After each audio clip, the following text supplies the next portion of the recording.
Halo sobat semua. Selamat datang di channel Gila Novel. Supaya admin tetap semangat mengupload videonya, mohon bantuannya untuk like dan subscribe channel ini. Terima kasih ya. Bab 306. Saat ini, Qin Yimo dikelilingi oleh sekelompok pengusaha. Kelompok pengusaha ini bergegas menyambut Qin Yimo dan memperkenalkan diri, karena takut diabaikan. Qin Yimo terlalu lelah untuk menghadapi percakapan berbagai pengusaha dan tidak menyadari bahwa bahayanya semakin dekat. Pada saat ini, di antara kerumunan di sekitar Qin Yimo, ada seorang pria berwajah gelap dengan cahaya tajam di matanya. Dia berdiri tidak jauh di belakang Qin Yimo. Dengan jabat tangan kanannya, sebuah jarum perak yang sangat tipis muncul di antara jari telunjuk dan jari tengahnya. Dia memegang jarum perak di antara kedua kakinya dan perlahan mendekati Qin Yimo. Qin Yimo sedang berbicara dengan dua pengusaha kaya di depannya dan tidak punya waktu untuk peduli dengan punggungnya.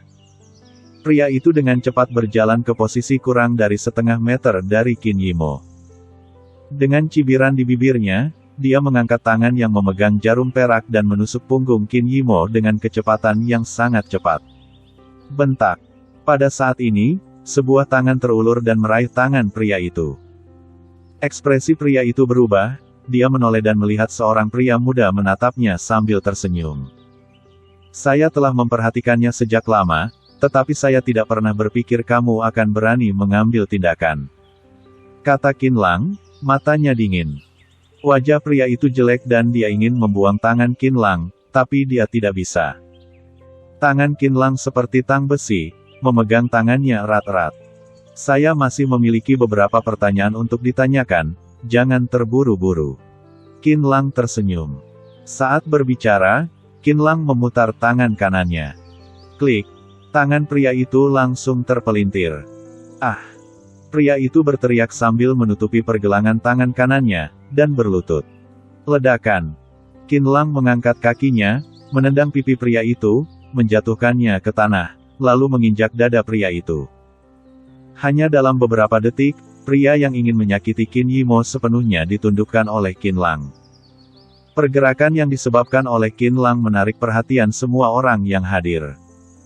Banyak pengusaha yang ketakutan dan buru-buru bersembunyi. Qin Yimo berbalik dan menatap pria berkulit gelap yang dadanya diinjak oleh Qin Yimo dan jatuh ke tanah sambil meratap, wajahnya yang cantik menjadi dingin. Dia sudah lama berharap pihak lain akan mengambil tindakan ketika dia datang ke Pulau Kowloon hari ini. Tapi yang tidak dia duga adalah pihak lain akan begitu sombong. Lakukan di depan banyak orang. Kakak, apa yang harus aku lakukan? Qin Lang memandang Qin Yimo dan bertanya. Hanya ada embun beku di mata indah Qin Yimo, dan dia berkata dengan dingin, segera bawa dia pergi. Saya punya pertanyaan untuk ditanyakan padanya. Baik, kata Qin Lang, menurunkan tubuhnya dan mencoba meraih pria yang tergeletak di tanah. Tetapi pada saat ini, dia tiba-tiba menyadari bahwa pria yang tergeletak di tanah memiliki tatapan yang kejam di matanya. Ekspresi Qin Lang berubah dan dia menyadari sesuatu. Di saat yang sama, tiba-tiba terdengar suara aneh di belakangnya. 4 pria tiba-tiba muncul dari 4 arah di lantai ini. Gerakan mereka sangat cepat dan hanya memiliki satu target, Qin Yimo. Mereka memegang belati tajam dan mendekati Qin Yimo dalam sekejap. Ekspresi Qin Yimo berubah drastis. Tanpa diduga, ada lebih dari satu pembunuh. Ada 4 lagi. Keempat orang ini semuanya mengenakan setelan jas yang sangat mirip dengan pengusaha lain yang hadir. Mereka berpadu sempurna dalam pesta koktel. Tidak ada yang menyadari ada yang salah sebelumnya.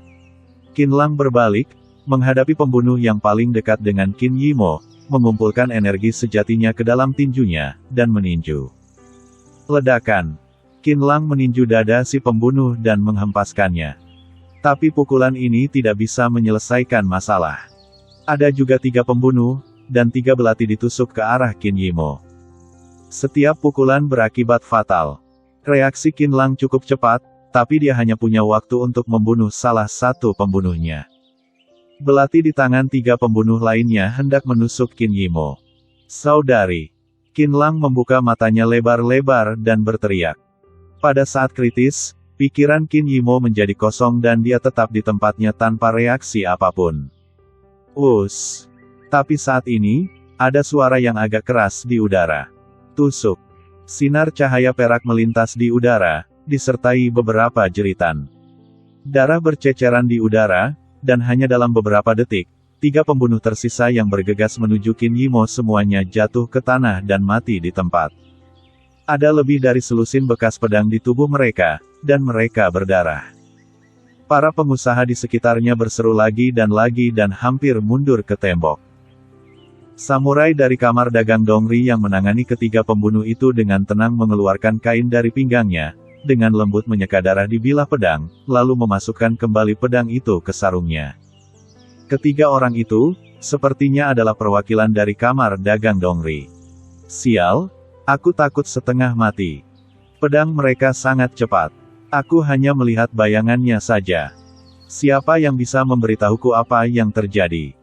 Kenapa dia tiba-tiba membunuh seseorang? Setelah hening beberapa saat, terjadi ledakan diskusi di seluruh aula. Wanita cantik, kamu baik-baik saja. Salah satu pria parubaya berkumis memandang Qin Yimo dan berkata dalam bahasa Mandarin yang patah-patah. Qin Yimo kembali sadar, tampak sedikit pucat, dan berkata, saya baik-baik saja. Terima kasih Tuan atas penyelamatan Anda. Saudari. Qin Lang melangkah maju dan berkata dengan nada meminta maaf, maaf, saya lalai. Melihat mayat 3 pembunuh di tanah, Qin Lang merasakan ketakutan yang berkepanjangan. Jika bukan karena bantuan 3 prajurit, Qin Yimo mungkin terbunuh. Qin Yimo dengan cepat sadar. Saat ini, ada 5 pembunuh tergeletak di tanah, 3 diantaranya tewas, dan 2 sisanya, 1 terluka parah dan tidak sadarkan diri, dan yang lainnya masih sadar.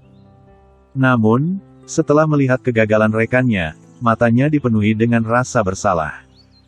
Bawa pergi pembunuh yang masih hidup untuk diinterogasi. Qin Yimo berkata kepada Qin Lang. Qin Lang mengangguk, menunjukkan bahwa dia mengerti. Seluruh aula dipenuhi dengan bau darah yang samar, dan banyak pengusaha yang hadir memiliki ketakutan di mata mereka. Ini sangat menakutkan.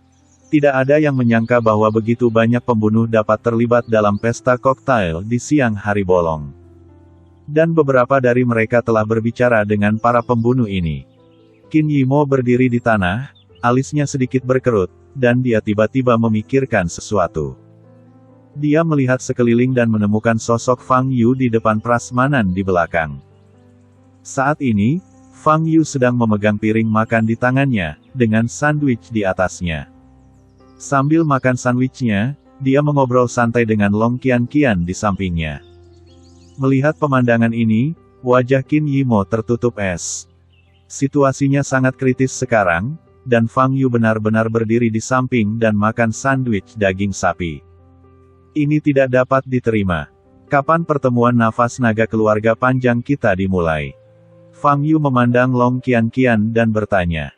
Pada saat ini, perhatian Long Qianqian sepenuhnya terfokus pada Qin Yimo dan mayat para pembunuh di tanah. Pembunuhan di siang hari bolong akan sangat menakutkan bagi siapapun. Namun, Fang Yu sepertinya tidak peduli dengan apa yang terjadi sekarang, dan malah menanyakan sesuatu pada Long Qianqian tentang nafas naga. Masyarakat nafas naga, aku tidak begitu yakin. Kudengar ayahku mengatakan, bahwa itu adalah tradisi yang diturunkan dari generasi nenek moyang, tapi aku tidak tahu nenek moyang mana yang dia maksud secara spesifik. Qianqian menjawab. Oh. Fang Yu mengangguk dan tidak berkata apa-apa lagi. Saat ini, Qin Yimo melangkah maju. Nona Qin. Long Qianqian sepertinya mengenal Qin Yimo dan langsung menyapanya. Qin Yimo juga mengenal Long Qianqian, mengangguk dan menjawab, Nona Long, sudah lama tidak bertemu. Nona Qin, apakah semua target para pembunuh itu? Long Qianqian membuka mata indahnya dan bertanya. Iya. Qin Yimo mengangguk ringan, tanpa berkata apa-apa lagi, tapi menatap Fang Yu. Mata Qin Yimo penuh ketidakpuasan dan keraguan. Situasi barusan jelas tidak memerlukan campur tanganku, bukankah kamu masih hidup dan sehat? Kata Fang Yu.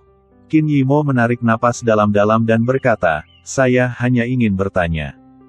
Apakah ada pembunuh lain di tempat kejadian?" Fang Yu menggelengkan kepalanya dan berkata, "Itu seharusnya hilang, tetapi sulit untuk mengatakannya." Sambil berbicara, Fang Yu melirik ketiga prajurit yang berdiri tidak jauh dari situ. Saat pembunuhan terjadi, suasana menjadi kacau balau. Beberapa menit kemudian, penyelenggara resepsi mengirimkan perwakilan untuk mengumumkan bahwa resepsi dibatalkan, dan masalah mendesak harus diselesaikan terlebih dahulu. Qin Yimo meminta Qin Lang untuk mengambil satu-satunya pembunuh yang masih hidup, dan ingin membawa kembali pembunuh itu untuk diinterogasi. Setelah itu, Qin Yimo bersiap meninggalkan Menara Lianxiang. Setelah berjalan keluar dari gerbang-gerbang Lianxiang, pria berkumis dan dua prajurit lainnya mengikuti dengan cepat. "Nona Qin, silakan tinggal," kata pria berkumis itu. Qin Yimo berhenti dan berbalik. "Nama saya Ichiro Muto, dan saya wakil presiden Kamar Dagang Dongri." Pria berkumis itu memperkenalkan dirinya. "Baiklah, Tuan Muto, apa yang bisa saya bantu?" Qin Yimo bertanya dengan sopan. "Saya ingin mengundang Nona Qin ke kamar dagang kita. Apakah Nona Qin punya waktu?" Ichiro Muto bertanya. Qin Yimo sedikit ragu. Dia baru saja lolos dari kematian dan lolos dari upaya pembunuhan. Qin Yimo belum tahu apakah pihak lain masih memiliki rencana cadangan lain. Pada saat yang sama, Qin Yimo juga ingin mengorek beberapa informasi berguna dari mulut satu-satunya pembunuh yang sadar. Situasinya cukup rumit, dan Qin Yimo tidak ingin berkeliaran saat ini. Tapi Ichiro Muto menyelamatkan nyawanya, jadi mungkin tidak baik untuk menolaknya begitu saja. "Nona Qin, saya memahami kekhawatiran Anda. Yakinlah bahwa kamar dagang kami benar-benar aman. Selain itu, jika Anda ingin menginterogasi pembunuh ini, kami juga dapat memberi Anda tempat yang baik." Ichiro Muto tersenyum. Qin Yimo sedikit mengernyit, menoleh dan menatap Fang Yu. Fang Yu mengangguk. "Baiklah, kalau begitu saya akan merepotkan Tuan Muto," kata Qin Yimo. Kemudian, Qin Yimo dan rombongan masuk ke dalam mobil dan menuju ke markas besar Kamar Dagang Dongri. Kantor pusat Kamar Dagang Dongri terletak di area tengah Pulau Kowloon, merupakan bangunan 3 lantai. Gaya bangunannya sangat khas Jepang Timur, dengan lantai dan perabotan semuanya terbuat dari kayu. Setiap pintu markas dijaga oleh prajurit dengan pedang di pinggangnya. Hal ini membuat suasana seluruh kamar dagang terlihat sangat serius, dan Anda bahkan bisa merasakan sedikit kedinginan. Tampaknya, Kadin Dongri ini tidak sederhana. Bab 307. Semakin jauh dia berjalan masuk, semakin Qin Lang merasa ada sesuatu yang salah. Dia menoleh untuk melihat ke arah Qin Yimo, hanya untuk menemukan bahwa wajah Qin Yimo tenang, tanpa sedikit pun kepanikan di wajahnya. Dia tahu bahwa sepupunya sangat bijaksana dan tidak mungkin dia tidak menemukan keanehan kamar dagang ini. Tapi Qin Yimo bertindak sangat tenang, yang berarti dia sudah memiliki ide atau tindakan pencegahan, dan tidak perlu panik. Memikirkan hal ini, ekspresi Qin Lang melembut. Ichiro Muto mengikuti Qin Yimo dan rombongannya ke ruang tamu dan berhenti di depan meja teh. "Nona Qin, dan dua pria, silakan duduk," kata Ichiro Muto. Qin Yimo dan 3 lainnya duduk bersama. Seorang wanita berkimono masuk ke kamar dan berlutut di depan meja teh untuk membuat teh. "Nona Qin, saya mengagumi keberanian Anda. Sungguh menakjubkan bahwa Anda bisa tetap tenang dan tenang dalam situasi berbahaya seperti ini sekarang." Ichiro Muto memandang Qin Yimo dan berkata, "Bukan apa-apa, aku hanya bereaksi lambat," kata Qin Yimo sambil tersenyum. "Nona Qin, tidak perlu bersikap rendah hati. Ngomong-ngomong, saya belum tahu nama kedua pria ini." Ichiro Muto memandang Fang Yu dan Qin Lang. "Ini sepupuku, Qin Lang. Ini, temanku, Fang Yu," kata Qin Yimo. "Halo." Ichiro Muto menyapa Qin Lang dan Fang Yu lagi. Qin Lang menjawab sambil tersenyum, sementara Fang Yu linglung, melihat sekeliling. Ichiro Muto menatap Fang Yu dengan cepat, dengan tatapan aneh di matanya. "Tuan Muto, Anda mengundang saya ke kamar dagang. Apakah Anda ingin membicarakan sesuatu dengan saya? Tanya Qin Yimo. Ya. Ichiro Muto berkata sambil tersenyum dan berkata, saya tahu bahwa keluarga Qin di belakang Nona Qin adalah salah satu keluarga besar teratas di Tiongkok. Oleh karena itu, Kamar Dagang Dongri kami ingin mencari peluang untuk bekerja sama dengan keluarga Qin. Kerja sama. Qin Yimo sedikit mengernyit. Ya, Nona Qin, bekerja sama. Kamar Dagang Dongri kami telah memasuki Tiongkok selama 5 tahun dan saat ini memiliki cabang di berbagai wilayah di Tiongkok. Misalnya, tempat ini sekarang adalah cabang Kamar Dagang Dongri kami di Pulau Kowloon. Cabang ini belum lama berdiri, kurang dari setengah tahun. Kata Ichiro Muto. Aspek kerja sama apa ini? Tanya Qin Yimo. Dalam semua aspek, Nona Qin. Saya berbicara tentang kerjasama di semua aspek. Setelah 5 tahun berkembang, Kamar Dagang Musim Dingin kami secara bertahap membangun pijakan yang kokoh di komunitas bisnis Tiongkok. Namun ini tidak cukup. Kami ingin melanjutkan untuk berkembang, jadi kita harus mencari partner yang kuat.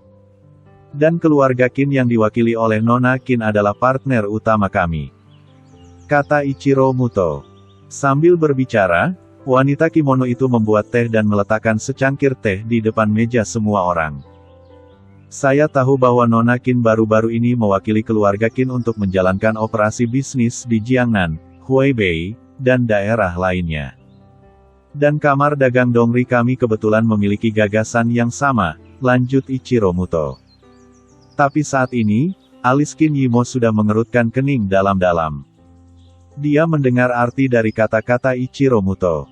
Itu karena Kamar Dagang Dongri ingin menjamu keluarga Qin dan menjangkau komunitas bisnis di berbagai wilayah di Tiongkok. Apa yang bisa Anda berikan kepada saya? Saya perlu alasan untuk bekerja sama dengan Anda. Tanya Qin Yimo. Hahaha, kata-kata Nona Qin benar-benar tepat sasaran. Kamar Dagang Dongri kami secara alami tulus bekerja sama dengan keluarga Qin Anda. Banyak hal yang bisa kami berikan, termasuk kemudahan bagi keluarga Qin untuk melakukan kegiatan bisnis di Dongri. Juga, sebagian sumber daya kami dapat dibagi dengan keluarga Qin, kata Ichiro Muto. Qin Yimo menggelengkan kepalanya, mengerutkan kening dan berkata, hal-hal ini terlalu sia-sia. Keluarga Qin kami tidak membutuhkannya. Belum tentu begitu. Ichiro Muto berkata, matanya berkedip. Bidang yang melibatkan Kamar Dagang Dongri kita bukan hanya komersial. Misalnya, siapa dalang di balik pembunuhan yang ditemui Nona Qin malam ini, di mana mereka akan menyerang lain kali, ada berapa pembunuh di sana, kami dapat membantu Nona Qin menjawab pertanyaan serupa. Bahkan, kami dapat membantu Nona Qin selesaikan masalahnya secara permanen. Ichiro Muto menyesap teh dan berkata. Setelah mendengar apa yang dikatakan Ichiro Muto, ekspresi Qin Yimo dan Qin Lang berubah. Rencana Qin Yimo yang ingin dibunuh, telah menarik perhatian keluarga Qin. Investigasi dalang di balik layar adalah prioritas utama keluarga Qin saat ini. Namun sayangnya, pihak lain menyembunyikannya begitu dalam sehingga keluarga Qin tidak dapat mengetahuinya menggunakan semua jaringan intelijen dan banyak koneksi mereka. Mereka hanya bisa mengandalkan metode kontra pengintaian untuk mendapatkan lebih banyak atau lebih sedikit informasi. Misalnya, Qin Yimo muncul di Menara Lian siang malam ini, karena dia tahu pihak lain akan mengambil tindakan dalam waktu dekat, jadi dia sengaja menggunakan tubuhnya sebagai umpan untuk memancing si pembunuh keluar. Namun akibatnya, kinerja nyaris gagal. Seluruh keluarga Qin ingin mengetahui identitas dalang di balik layar. Sekarang Ichiro Muto mengucapkan kata-kata ini, itu benar-benar menyentuh hati sanubari Qin Yimo dan Qin Lang. Apakah kamu tahu identitas dalang di balik pembunuh malam ini? Qin Yimo memandang Ichiro Muto dan bertanya. Ya, Ichiro Muto mengangguk dan berkata. Bisnis utama Kamar Dagang Tonichi kami sebenarnya bukan di bidang komersial, tetapi di bisnis intelijen. Kami memiliki banyak informasi di tangan kami. Banyak orang terkemuka di dunia seperti Anda, Nona Qin, telah bekerja sama dengan Kamar Dagang Dongri sebagai imbalan atas informasi yang mereka inginkan. Misalnya, keluarga Lung di Pulau Kowloon ini, telah memiliki hubungan kerja sama dengan kamar dagang Dongri kami. Qin Yimo menatap Ichiro Muto, matanya yang indah berubah. Qin Lang di samping juga menatap Ichiro Muto dengan mata ragu. Ichiro Muto tersenyum percaya diri. Dia tahu kata-katanya berhasil. Dengan begitu banyak informasi, mari kita bicara tentang satu atau dua. Siapa yang tidak tahu cara menyombongkan diri? Pada saat ini, Fang Yu yang diam berkata. Ichiro Muto memandang Fang Yu dan berkata, informasi apapun memiliki nilainya, dan saya tidak dapat mengungkapkannya sesuka hati. Maka kerjasama ini tidak bisa dibicarakan karena kemampuan intelijennya tidak bisa diverifikasi, kata Fang Yu. Ekspresi Ichiro Muto sedikit berubah, dia sedikit menyipitkan matanya dan menatap Fang Yu. Misalnya, malam ini, kami muncul di resepsi dan menyelamatkan Nona Qin. Ini bukan kesengajaan, kata Ichiro Muto dengan tatapan sedikit tegas. Artinya, wajah Qin Yimo sedikit berubah. Ya, kami sudah tahu sebelumnya, bahwa para pembunuh ini akan menyerang Nona Qin malam ini di Menara Lian Xiang. Faktanya, sejak para pembunuh ini datang ke Pulau Kowloon, keberadaan mereka telah kami kendalikan. Kami dapat memperkirakan setiap gerakan dan rencana tindakan mereka selanjutnya. Saya katakan sebelumnya, bahwa banyak tamu terhormat seperti Nona Qin telah bekerja sama dengan kamar dagang Dongri kami. Apa yang mereka inginkan? Bukan karena mereka ingin mendapatkan sumber daya yang besar dari kamar dagang Dongri kami, tetapi mereka ingin perlindungan keselamatan pribadinya sendiri. Anda dapat memahami bahwa kamar dagang Dongri kami adalah organisasi pengawal terbaik di dunia. Kami dapat menghilangkan semua bahaya yang diketahui dan tidak diketahui untuk Anda.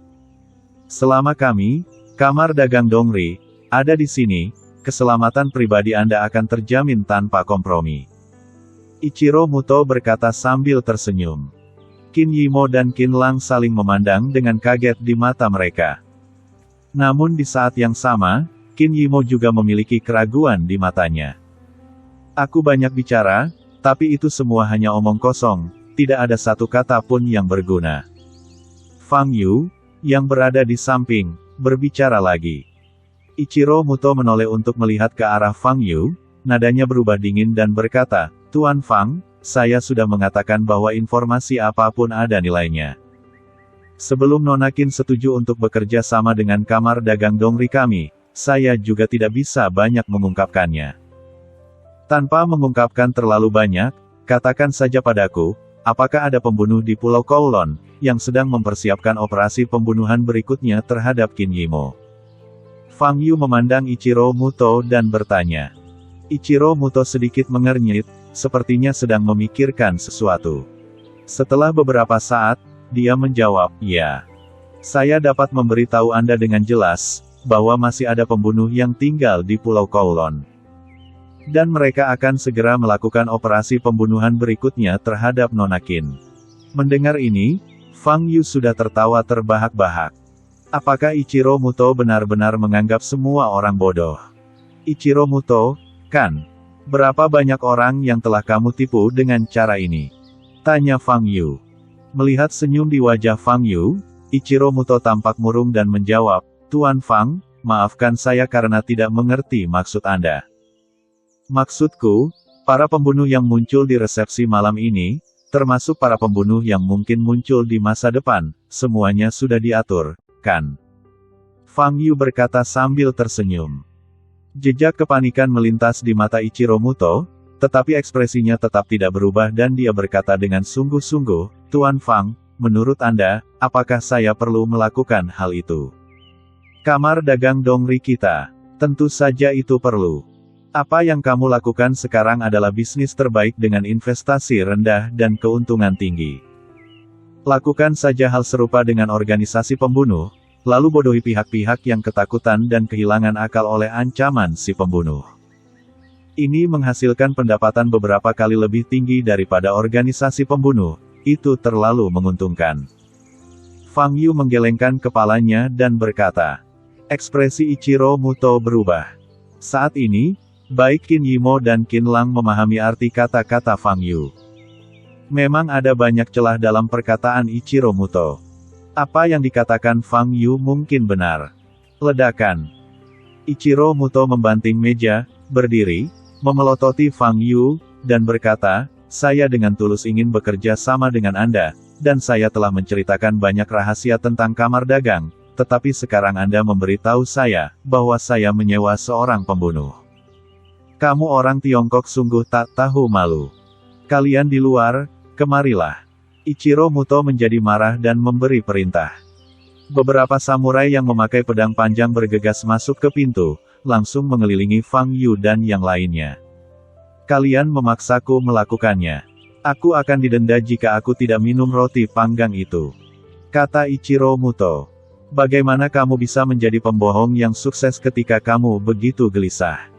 Fang Yu menggelengkan kepalanya, dengan senyum sinis di wajahnya, dan melanjutkan, "Selain itu, ada celah besar dalam kata-katanya. Ayo beritahu aku, apa celahnya?" Ichiro Muto bertanya sambil mencibir. "Kami diberitahu bahwa kamar dagang Dongri adalah badan intelijen dan memiliki informasi yang tak terhitung jumlahnya, tetapi Anda sebenarnya tidak tahu siapa saya. Aku merasa akhir-akhir ini aku tidak terlalu rendah hati, kan? Kenapa kamu tidak mengenaliku?" kata Fang Yu sambil tersenyum. "Terlalu banyak kata," teriak Ichiro Muto dengan wajah dingin. Saat dia berbicara, seorang prajurit yang berdiri di belakang Fang Yu segera menghunus pedangnya dan memukul kepala Fang Yu. Fang Yu berbalik, mengulurkan tangannya, dan dengan mudah mengambil pedang dari tangan samurai, dan menendangnya pada saat yang bersamaan. Ledakan. Prajurit itu terjatuh. Saat ini, pedang panjangnya telah jatuh ke tangan Fang Yu. "Aku sudah lama tidak menggunakan pedang. Aku hanya ingin berlatih malam ini." Fang Yu memandang Ichiro Muto dan orang lain di depannya dengan senyuman dingin, dan ada cahaya kemasan samar di matanya. Bab 308. Ichiro Muto memandang Qin Yimo dan berkata dengan wajah muram, "Nona Qin, apakah Anda benar-benar ingin membiarkan bawahan Anda mengambil tindakan? Ini setara dengan memulai perang melawan kamar dagang Dongri kami." Wajah sempurna Qin Yimo tertutup es. Dia menatap Ichiro Muto dengan dingin dan berkata, "Fang Yu bukan bawahanku. Selain itu, bawahanmulah yang mengambil tindakan lebih dulu." Wajah Ichiro Muto sangat muram, lalu dia tiba-tiba tertawa. "Oke. Karena Nona Qin tidak mau memberikan wajah kepada kamar dagang Dongri kami, maka jangan salahkan kamar dagang Dongri kami karena menahan Anda di sini hari ini." Ichiro Muto memandang samurai di sekitarnya dan berteriak dengan marah dalam bahasa negara mereka. Kelima prajurit itu semuanya bergegas menuju Fang Yu. Fang Yu memegang pedang panjang di tangannya, dan bilahnya bergetar pelan, mengeluarkan suara mendengung kecil. Kelima prajurit itu memegang gagang pedang mereka dengan kedua tangan dan menebas Fang Yu. Fang Yu tetap tidak bergerak, memegang pedang di satu tangan dan menyapu ke depan. Fiuh. Bilah pedang itu mengiris udara, mengeluarkan suara tajam menembus udara. Energi pedang berbentuk bulan sabit muncul dan menyerang kedua prajurit di sebelah kiri. Menghadapi energi pedang ini, ekspresi kedua prajurit itu berubah, dan mereka mengangkat pedang mereka, mencoba memblokir serangan dengan pedang mereka. Klik. Tapi tak satu pun dari mereka menyangka saat energi pedang menyentuh bilahnya akan pecah menjadi dua bagian. Setelah bilah pedangnya patah, energi pedang tidak menghilang, tetapi terus menebas ke depan. Tusuk. Kedua prajurit itu berteriak, dan tanda darah dalam muncul di dada mereka. Mereka terbang mundur dan darah berceceran. Tiga prajurit lainnya telah bergegas ke sisi Fang Yu dan menebas Fang Yu dengan pedang mereka. Fang Yu berbalik dan mengangkat pedang di tangan kanannya. Ada kilatan cahaya dingin, dan tangan kanan salah satu prajurit yang memegang pedang dipotong oleh Fang Yu. Prajurit itu memerlukan 1 atau 2 detik untuk bereaksi, dan dia melolong sedih, memegang tangan kanannya yang muncrat darah saat dia melangkah mundur. Dua prajurit lainnya memanfaatkan kesempatan ini dan menggunakan seluruh kekuatan mereka untuk menebas Fang Yu dengan pedang mereka. Dua bilah pedang yang sangat tajam sudah berada dalam jarak beberapa sentimeter dari Fang Yu. Lokasi di mana kedua pedang itu menyerang adalah bagian yang fatal. Yang satu menebas ke atas kepala, yang lain mengayun ke leher. Mustahil bagi manusia normal untuk lolos dari dua pukulan ini. Namun pada saat ini, waktu seolah berhenti. Saat pedang kedua prajurit itu hendak menyerang Fang Yu, mereka hanya melihat kilatan cahaya perak di depan mata mereka. Semburan energi pedang yang sangat tajam melanda langit. Klik. Bila pedang di tangan kedua prajurit itu patah pada saat bersamaan.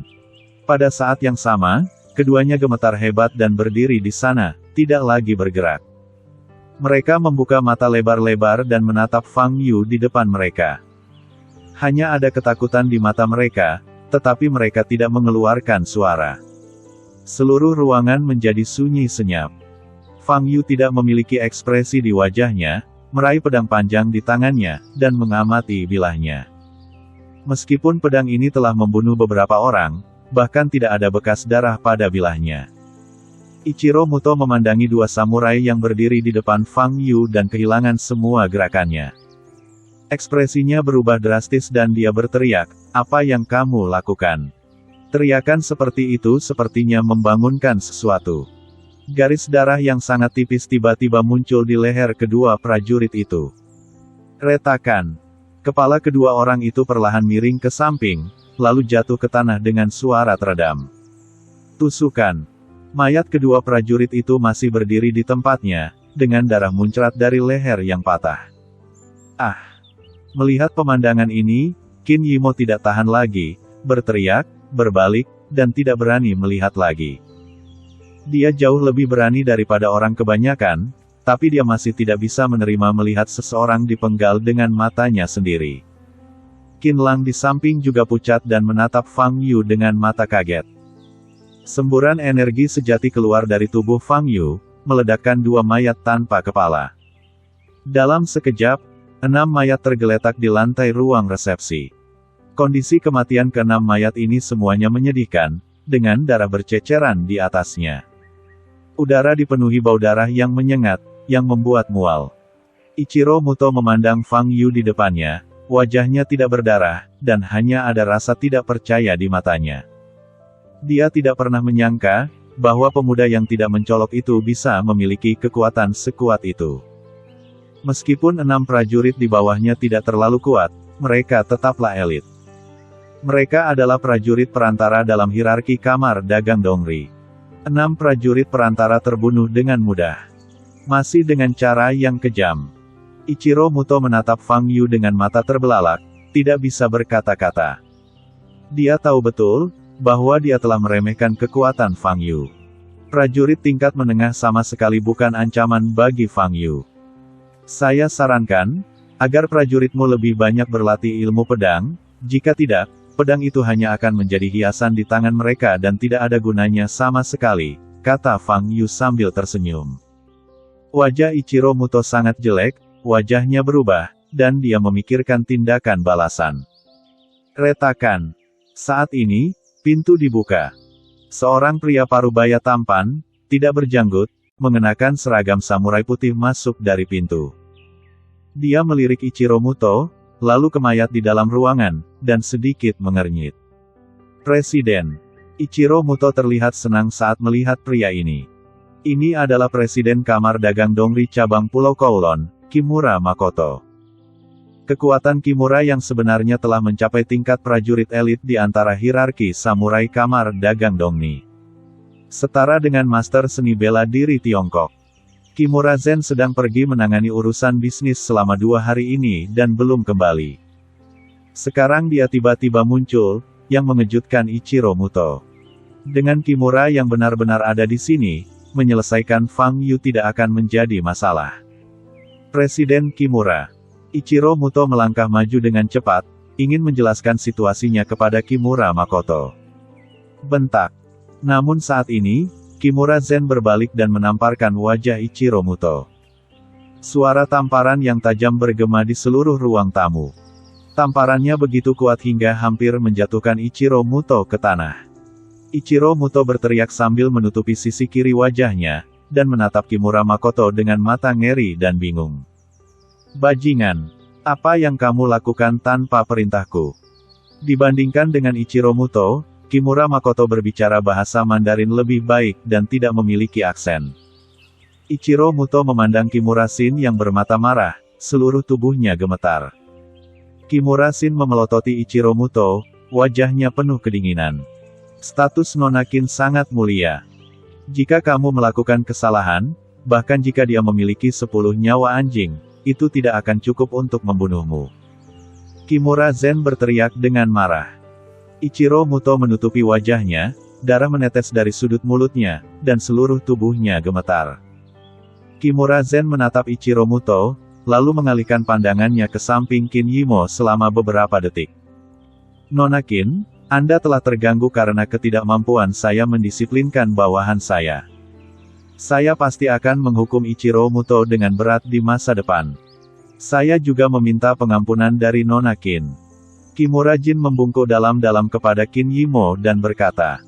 Qin Yimo memandang Kimura Makoto, matanya yang indah sedikit menyipit, dan ada keraguan di matanya. Dia menoleh untuk melihat ke arah Fang Yu, tetapi Fang Yu tidak berkata apa-apa. Dia hanya menatap Kimura Makoto yang sedang membungkuk sambil tersenyum sinis. Qin Yimo berpikir sejenak dan berkata dengan dingin, Presiden Kimura, saya butuh penjelasan. Kimura Zen menegakkan tubuh, memandang Qin Yimo, dan berkata, Nona Qin, percaya atau tidak? Rencana awal kamar dagang Dongri kami adalah, menjalin kerjasama mendalam dengan keluarga Qin yang Anda wakili. Namun sayangnya, karena kebetulan saya sedang sibuk 2 hari ini, saya memberikan tugas berdiskusi dengan Nona Qin kepada Wakil Presiden Ichiro Muto, tapi saya tidak menyangka, Ichiro Muto akan menangani masalah dengan cara seperti ini. Kimura Zen berkata dan menatap Ichiro Muto di samping. Mata Qin Yimo berbinar dan dia berkata, Kamar dagang Dongri ingin bekerja sama dengan saya, apa yang bisa diberikan kepada saya? Mengenai hal ini, saya yakin Ichiro Muto seharusnya memberitahu Anda, nilai terbesar dari kamar dagang Dongri kami adalah kami dapat memberikan semua informasi yang Anda inginkan, kata Kimura Zen. Wajah Qin Yimo menjadi dingin dan dia berkata, maksudmu, apa yang dikatakan Ichiro Muto sebelumnya itu benar? Dalam hal ini, menurutku dia tidak perlu berbohong padamu.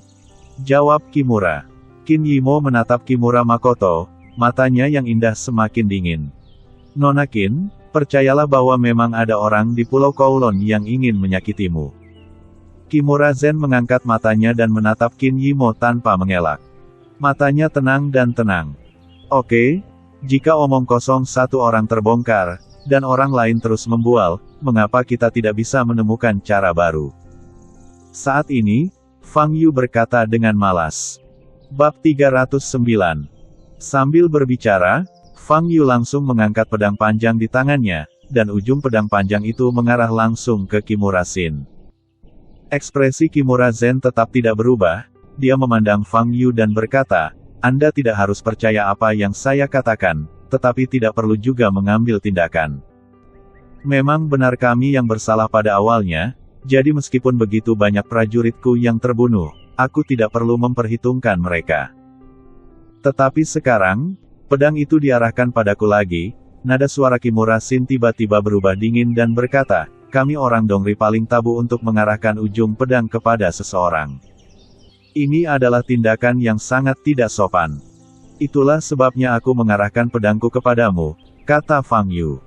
Kimura Zen mendengus dingin, dan aura ganas keluar dari tubuhnya. Dia menatap Fang Yu, matanya berkedip-kedip seperti ular berbisa. Di pinggangnya ada pedang panjang dengan sarung perunggu. Ups! Dia mengulurkan tangan dan meraih gagangnya dan mengeluarkan pedang panjang itu. Bilah pedangnya terhunus dan mengeluarkan suara mendengung yang tajam. Pedang panjang ini berbeda, bilahnya bukan berwarna perak biasa, melainkan hitam. Tentunya bahan yang digunakan untuk membuat pedang panjang ini bukanlah bahan biasa. Pedangku ini disebut kamikaze, dan sudah 3 tahun tidak terhunus. Kimura Zen melihat pedang panjang di tangannya dan berkata dengan suara yang dalam. Dia perlahan menurunkan pedangnya dan mengarahkannya langsung ke Fang Yu. Saat angin ilahi terayun, nyawa musuh akan diambil. Fang Yu memandang pedang angin ilahi, menyipitkan matanya sedikit dan berkata, pedang ini seharusnya terbuat dari batu hitam-hitam, kan? Mata Kimura bergerak sedikit. Dia tidak menyangka Fang Yu bisa melihat bahan untuk membuat angin ilahi secara sekilas. Dongri adalah negara yang kekurangan sumber daya material. Dan batu hitam-hitam adalah bahan yang paling keras di Dongri. Karena kelangkaan sumber daya, harga batu hitam menjadi sangat mahal. Kamikaze di tangan Kimura seluruhnya terbuat dari batu hitam-hitam, menghabiskan hampir 1 ton batu hitam dan bernilai lebih dari 100 juta. Ichiro Muto di samping melihat kamikaze di tangan Kimura Makoto, matanya penuh rasa iri dan kegembiraan. Kamikaze ini adalah hadiah untuk Kimura Makoto dari Presiden Kamar Dagang Tony, yang menempati peringkat 10 besar dalam daftar senjata ajaib domestik dan merupakan senjata ajaib sungguhan. Dikatakan bahwa pedang kamikaze memotong baja semudah menggunakan pisau dapur untuk memotong tahu. Kimura Makoto sangat menghargai pedang panjang ini dan tidak akan mencabutnya dari sarungnya sampai diperlukan. Dan begitu dia menghunusnya, itu berarti dia menghargai lawannya dan harus membunuhnya. Ichiro Muto menatap Fang Yu, matanya penuh ketegasan. Jika Presiden Kimura mengambil tindakan sendiri, Fang Yu pasti akan dibunuh. Kimura Zen melirik Qin Yimo dan berkata, "Nona Qin, saya sangat menghormati Anda dan keluarga Qin. Tetapi orang-orang Anda terlalu sombong. Saya tidak akan membiarkan dia pergi dari sini hari ini. Mohon maafkan saya." Begitu dia selesai berbicara, Kimura Zen mulai bergerak. Dia maju selangkah, melompat, dan terbang menuju Fang Yu. Pada saat yang sama, pedang angin dewa gelap di tangannya juga menghantam Fang Yu secara langsung. Gerakannya sangat cepat sehingga orang-orang di sampingnya bahkan tidak bereaksi.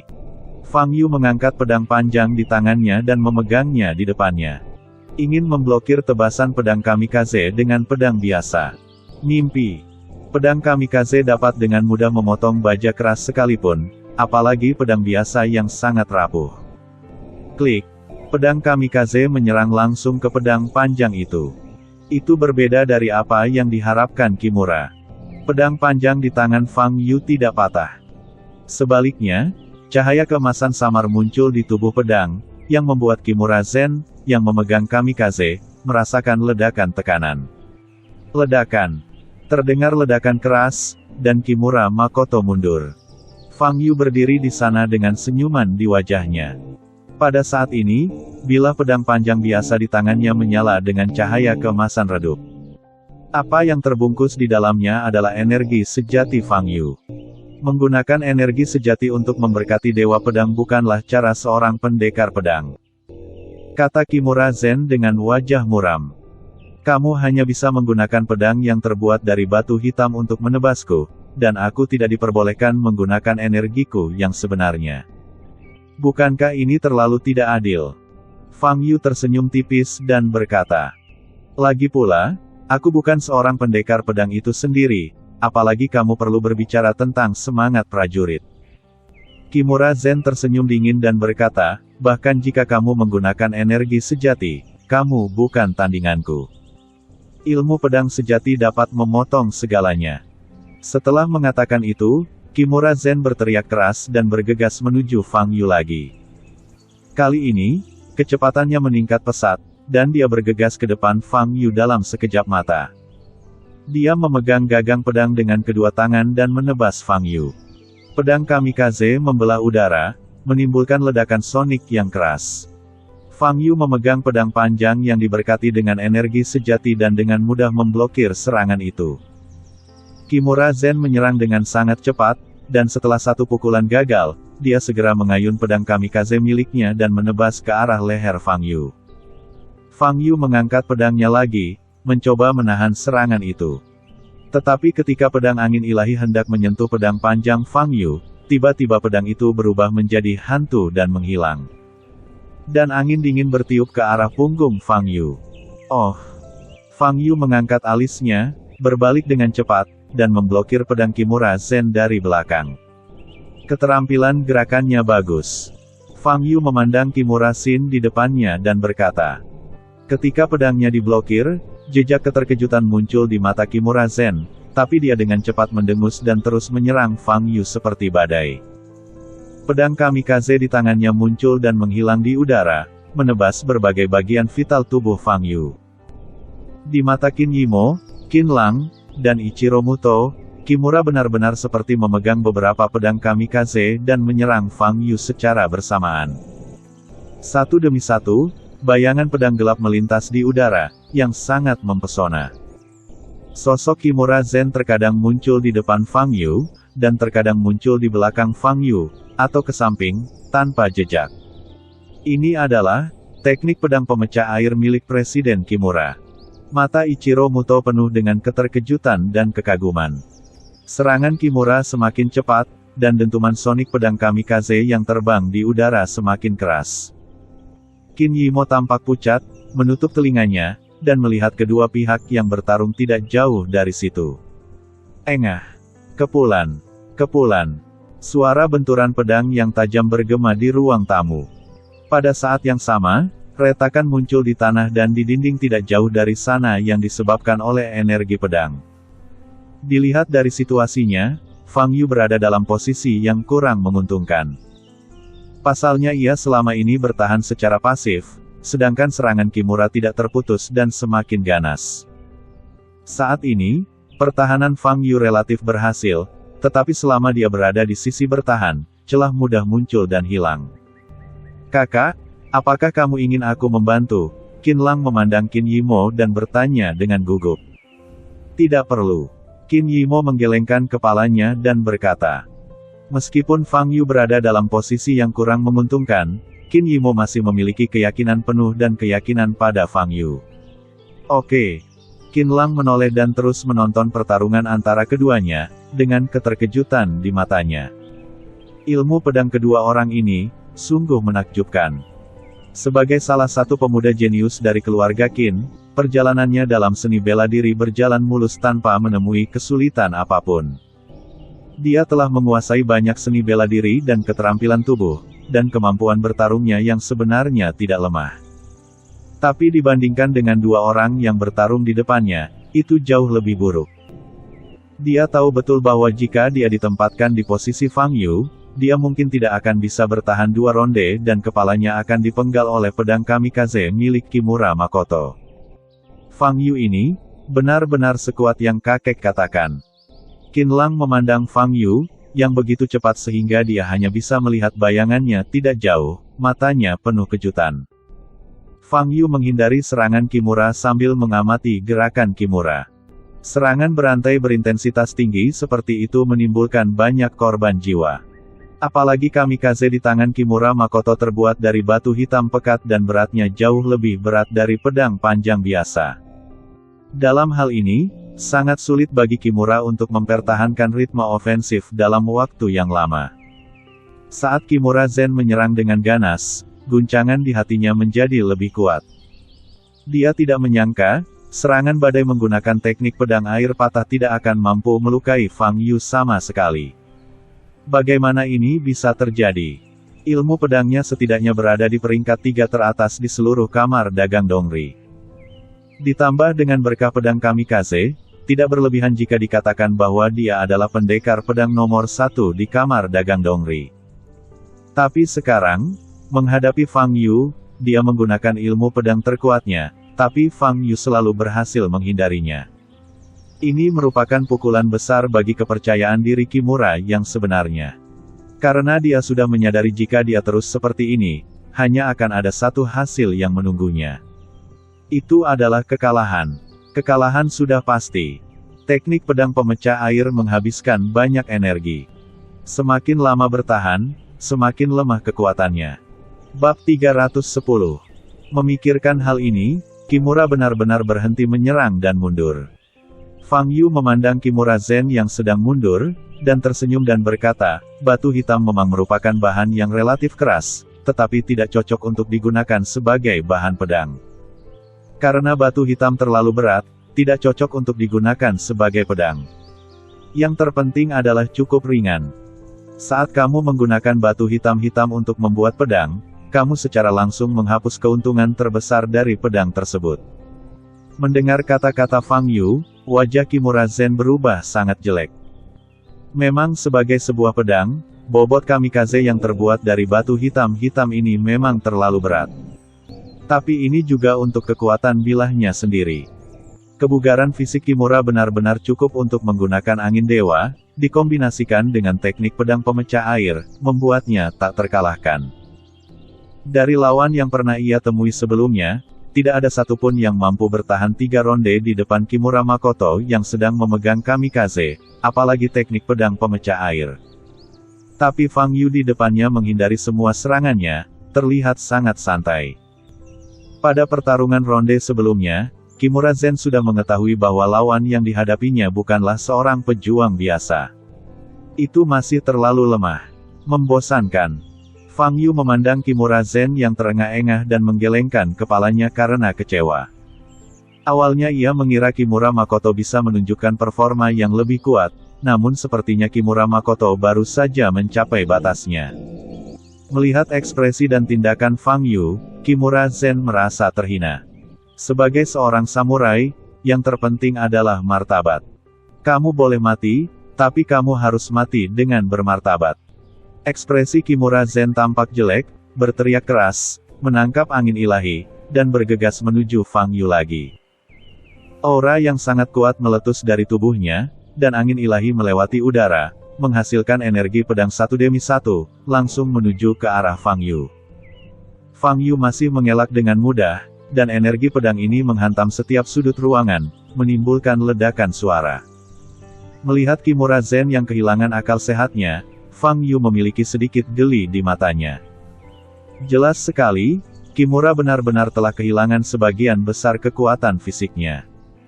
Setelah menghindari tebasan habis-habisan Kimura Zen lagi, Fang Yu mengangkat kakinya dan menendang dada Kimura Zen. Ledakan. Kimura Zen terbang terbalik dan menabrak dinding di belakangnya dengan keras, mengeluarkan suara yang teredam. Fang Yu memandang Kimura Makoto yang jatuh ke tanah dan berkata dengan nada tenang, ilmu pedang tidak berarti serangan yang kuat. Serangan yang cepat juga bisa disebut kuat. Ilmu pedang yang benar-benar kuat memerlukan pengurangan kerumitan menjadi kesederhanaan. Hanya ilmu pedang yang dapat dengan mudah mengalahkan lawanlah ilmu pedang yang benar-benar kuat. Sambil berbicara, Fang Yu mengangkat pedang panjang di tangannya dan menebas ke depan. Us! Energi pedang ditarik keluar dan menuju ke arah Kimura Makoto. Ekspresi Kimura Zen berubah saat dia baru saja bangkit dari tanah, dan dia segera mengangkat kamikaze di tangannya untuk memblokir energi pedang. Klik! Terdengar suara yang tajam. Energi pedang langsung menembus pedang kamikaze, dan kemudian menembus tubuh Kimura. Retakan kecil muncul di dinding di belakangnya. Energi pedang keluar dari ruangan dan menghilang. Kimura Zen berdiri di sana, menatap kosong ke arah Fang Yu di depannya, hanya dengan rasa takut di matanya. Retakan. Retakan muncul pada pedang kamikaze di tangannya dan langsung patah. Anda. Kimura Zen hanya mengucapkan satu kata ini, dan kemudian bercak darah muncul di seluruh wajahnya, bahkan sampai ke lehernya. Beberapa detik kemudian, seluruh tubuh Kimura terbelah menjadi 2 dan jatuh ke kedua sisi. Darah mengalir keluar dari kedua bagian tubuhnya seperti aliran. Qin Yimo sudah lama memalingkan muka, bahkan tidak berani melihatnya. Darah dan bau busuk menyebar ke seluruh ruangan. Ichiro Muto memandangi tubuh Kimura dan tidak bereaksi sampai beberapa detik kemudian. Kaki Ichiro Muto menjadi lemah, dan dia berlutut dan bersujud kepada Fang Yu. Tolong biarkan aku pergi. Ichiro Muto sangat ketakutan hingga dia tidak bisa mengendalikan kata-katanya. Kata-katanya bercampur dengan bahasa aslinya dan dia tidak bisa memahaminya sama sekali. Fang Yu memandang Ichiro Muto dan berkata, jawab pertanyaanku. Melihat harapan, Ichiro Muto mengangkat kepalanya dan berkata berulang kali, apapun yang ingin kamu tanyakan, aku akan menjawab dengan jujur, tentu saja, selama kamu membiarkan aku pergi. Apakah kamu mengirim pembunuh yang membunuh Qin Yimo malam ini? Fang Yu bertanya sambil membuang pedang panjang di tangannya. Ekspresi Ichiro Muto berubah, tapi dia dengan cepat menjawab, iya, kami mengirimkan mereka, tapi itu adalah rencana Presiden Kimura dan tidak ada hubungannya dengan saya. Saya hanya bertanggung jawab atas eksekusinya. Juga, kamu bilang ada pembunuh di Pulau Kowloon yang ingin menyerang Qin Yimo.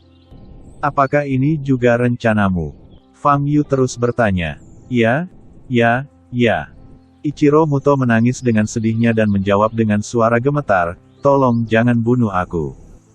Fang Yu sedikit mengernyit dan berkata, 2 bulan lalu, apakah kamu mengirim seorang pembunuh untuk membunuh Qin Yimo dengan racun? Ichiro Muto tampak bingung, menggelengkan kepalanya berulang kali, dan berkata, tidak. Rencana kami untuk Nona Qin baru dirumuskan dalam setengah bulan terakhir, saya bahkan tidak tahu apa racunnya.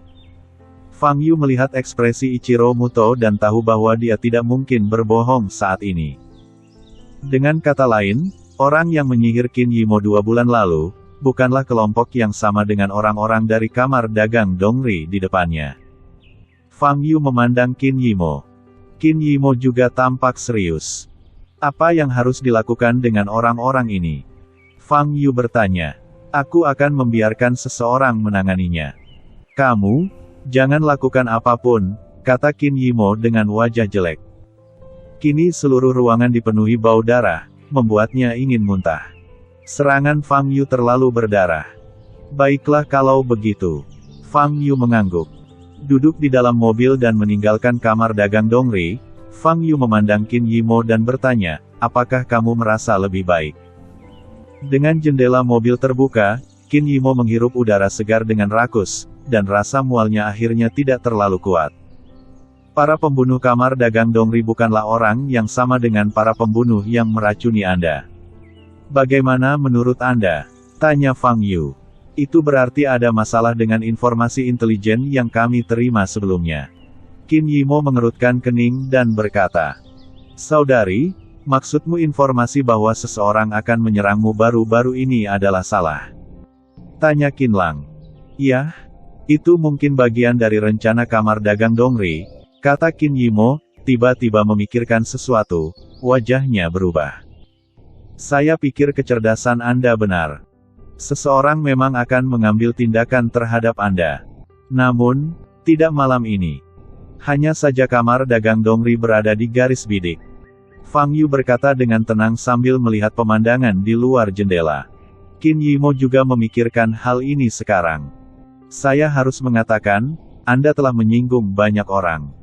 Fang Yu menoleh dan menatap Qin Yimo dan berkata, ini tidak bisa dihindari, jawab Qin Yimo dengan tenang. Apakah kamu masih ingin menunggu pembunuh sebenarnya menyerang Pulau Kowloon? Fang Yu bertanya. Tentu saja, inilah tujuan perjalananku, jawab Qin Yimo. Disarankan untuk tidak mengambil risiko, karena aparat keamanan di sekitar Anda tidak cukup untuk melindungi keselamatan pribadi Anda, kata Fang Yu. Orang yang dia tunjuk jelas adalah Qin Lang. Qin Lang tampak malu. Memang benar, jika dia mencetak gol malam ini, dia mungkin hanya bisa mencetak 1 dari 10 poin. Saat koktel party pada awalnya dia tidak menyadari kehadiran si pembunuh, lalu ketika dia sampai di kamar dagang Dongri, kemungkinan besar dia bukanlah lawan sebenarnya dari Kimura. Jika Fang Yu tidak ada di sini malam ini, Qin Yimo dan dia akan berada dalam kesulitan. Qin Yimo memandang Fang Yu dengan tenang dan berkata, dalam 2 hari terakhir, sejumlah besar prajurit akan berbondong-bondong ke Pulau Kowloon. Kenapa? Tanya Fang Yu sambil mengangkat alisnya. Karena menara 9 lantai di Pulau Kowloon akan segera dibuka, dan banyak prajurit ingin masuk dan mencari harta karun, jawab Qin Yimo. Menara 9 lantai. Apa ini?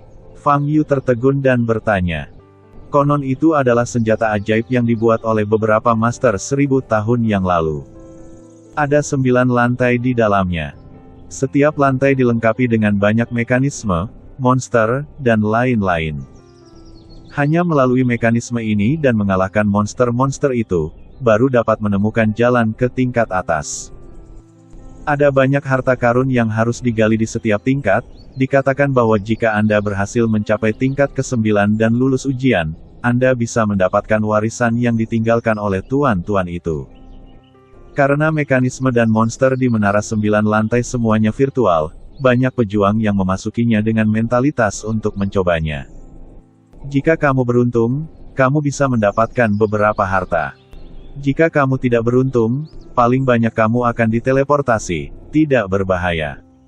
Qin Yimo memperkenalkan. Saya kira Anda harus membayar biaya untuk memasuki menara 9 lantai ini, kan? Fang Yu bertanya sambil tersenyum. Baiklah, jika kamu ingin memasuki menara 9 lantai itu, kamu harus membayar sejumlah uang. Jawab Qin Yimo. Benar. Fang Yu mengangguk. Apakah kamu tidak terlalu suka pergi ke tempat-tempat ini? Qin Yimo berkata dengan sedikit cemberut. Itu tergantung tempatnya. Misalnya, menara 9 lantai ini, aku tidak tertarik padanya, kata Fang Yu. 1000 tahun yang lalu, beberapa master. Dari beberapa kata kunci ini, terlihat bahwa tidak ada hal baik yang nyata di menara 9 lantai ini. Ini tidak lebih dari cara menghasilkan uang. Pada jam 12 malam, di Pulau Keluarga Panjang. Setelah apa yang terjadi di pagi hari, pulau itu berlubang dan berantakan. Di permukaan pulau, masih banyak mayat yang belum dibuang tepat waktu, dan udara masih dipenuhi bau samar darah. Seluruh pulau benar-benar sunyi, hanya suara ombak yang bergemuruh. Saat ini, sesosok tubuh muncul di pulau itu. Di bawah pantulan sinar bulan, terlihat ia mengenakan jubah hitam murni, dengan kain hitam menutupi wajahnya sehingga sulit untuk melihat wajahnya. Sialan! Asal-muasal naga itu diambil duluan. Sosok ini berdiri di pulau dan mengeluarkan suara serak dan marah. Namun segera, dia menjadi tenang dan melafalkan formula ajaib itu dalam hati. Dia punya cara untuk mengetahui asal-muasal naga tersebut, jadi tidak perlu panik. Dia menutup matanya, lalu membukanya lagi. Mata yang awalnya berwarna abu-abu tiba-tiba bersinar dengan cahaya yang aneh. Coba kulihat siapa yang merampas asal-muasal naga itu. Pria berjubah hitam berdiri di sana, matanya bersinar dengan cahaya aneh. Setelah beberapa saat, ekspresinya berubah, dan semburan aura pembunuh keluar dari tubuhnya. Itu dia. Pada saat yang sama, Fang Yu, yang sedang duduk di dalam mobil dan berbicara dengan Qin Yimo, sedikit mengubah ekspresinya. Dia merasakan ledakan kekuatan ilahi menyelimuti dirinya. Siapa ini? Fang Yu melepaskan kesadaran spiritualnya dan bertabrakan dengan kesadaran spiritual lawan. Kemudian, dia melihat sepasang pupil berwarna abu-abu putih.